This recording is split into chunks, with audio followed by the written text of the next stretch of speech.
Bonjour, je suis Hakim L'Alam et je vous propose ma chronique du samedi 23 août 2025. Elle s'intitule « Gaffe à ce que vous mangez ». Au début, je l'avoue, je n'y ai pas accordé plus d'importance que cela. Je m'étais dit qu'il s'agissait d'un phénomène normal, résultant en effet d'entraînement humain de l'effroyable drame du bus tombé dans l'Oued Harrach à Alger. Puis les vidéos, les images et les lives se succédant, j'ai un chouïa fouillé, cherché à savoir.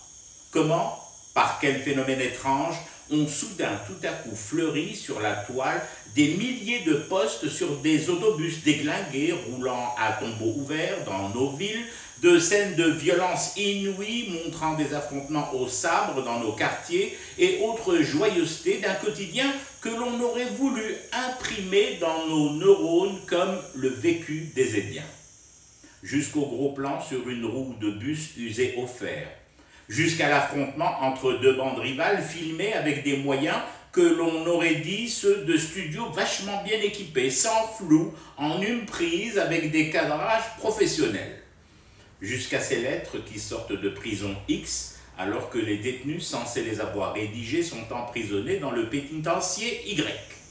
Jusqu'à il y a quelques heures, et cette dame, ou supposait-elle, parce que couverte de la tête aux pieds d'un niqab, portant brassard de la police, entourée de deux hommes habillés d'une tenue elle aussi, supposée être celle de la police, et qui engueulent comme plâtre deux jeunes filles dans la rue, leur reprochant avec des termes crus leur tenue.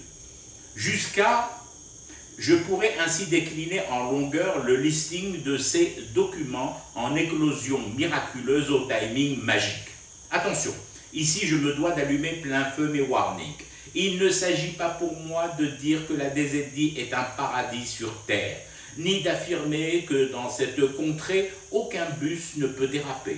Des dealers s'étriper au bas de barres d'immeubles ou une prêtresse encagoulée faire brigade des mœurs fondamentalistes dans la nuit algérienne. Je ne dis pas que j'habite dans un pays soudain touché par la grâce, sorti d'années de gabegie bouteflérienne pour enfin intégrer le siècle des Lumières et le progrès, comme ça, d'un claquement de doigts de Tebboune dès 2019. Je ne dis pas cela. Je ne le dirai jamais en ces termes infantiles et infantilisants. Je dis par contre qu'en travaillant un peu sur les images, en remontant l'historique de certains contes, je peux confirmer qu'après l'accident dramatique du bus dans le fleuve Harrach, après l'absence de réponse officielle algérienne à la grotesque main tendue du roi du Maroc, après l'échec cuisant de l'appel télécommandé par Paris et sa province marocaine, ou l'inverse, allez savoir, à un nouveau Hirak algérien, s'est enclenché à notre rencontre un processus volatile et bourdonnant, plus connu sous l'appellation d'Oubeb.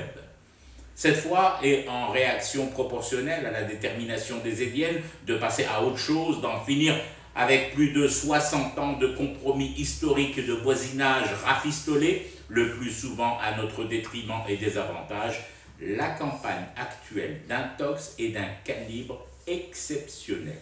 De nouvelles escadrilles, de nouveaux armements électroniques, des caisses où ont été réinjectés des fonds pris sur la misère du quotidien marocain et français et reversés au service d'un acharnement sans précédent sur la DZD. Je ne suis pas contrôleur aérien des nuées de Doubeb.